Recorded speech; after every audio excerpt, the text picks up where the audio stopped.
Vraiment incroyable. Nous inventer une maladie pour nous faire peur, pour faire des travaux d'infrastructure. C'est ça un gouvernement.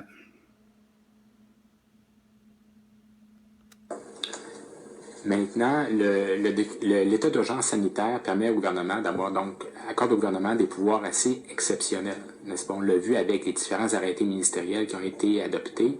C'est des décisions qui, normalement, doivent faire l'objet de débats, voire d'adoption d'éléments à l'Assemblée nationale. Le projet de loi dit qu'on le prolonge pour une durée, en fait, indéterminée jusqu'à ce que le gouvernement souhaite bien que ce soit maintenu. Pourquoi est-ce que le gouvernement, et puis vous demandez à l'opposition de vous donner ces pouvoirs-là sur une période de temps indéterminée qui pourrait être très longue? En fait, moi, de la façon dont je le vois, puis qu'on pourra discuter là, si la terminologie dans le projet de loi peut être ajustée, mais notre objectif, c'est vraiment de l'avoir pendant 2 ans. Et la raison pour laquelle c'est important, c'est qu'on veut être capable d'avoir le temps nécessaire de mettre tous ces projets-là sur la voie de la réalisation. Alors, on a bien dit que c'était une mesure.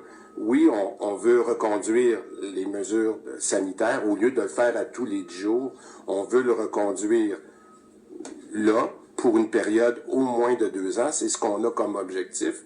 Parce que, vous savez, quand on planifie une construction d'école, où on veut pas à chaque fois se dire, bon, ben là, on a demandé le permis, puis là, dans 10 jours plus tard, ben on n'a plus l'autorisation d'aller plus rapidement comme on avait.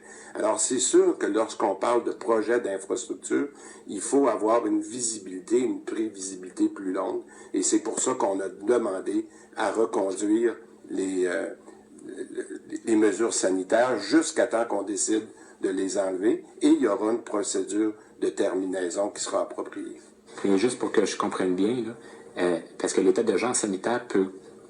en fait, ça touche un paquet de sujets et pas juste les infrastructures. Là. Est-ce que je comprends bien que le souhait du gouvernement, c'est de maintenir pendant 2 ans l'état d'urgence sanitaire? C'est pas notre objectif. Notre objectif, c'est de s'assurer particulièrement dans le cas des infrastructures, je dis particulièrement dans le cas des infrastructures, d'avoir de la visibilité pour être capable de partir ces projets-là. Et c'est ce qu'on pourra discuter avec les oppositions pour qu'ils comprennent bien que notre objectif, c'est de prendre des projets qui font déjà un consensus parce qu'ils sont dans le PQI, on les amène dans une voie plus rapide pour s'assurer de leur exécution. Merci, Alain Laforêt.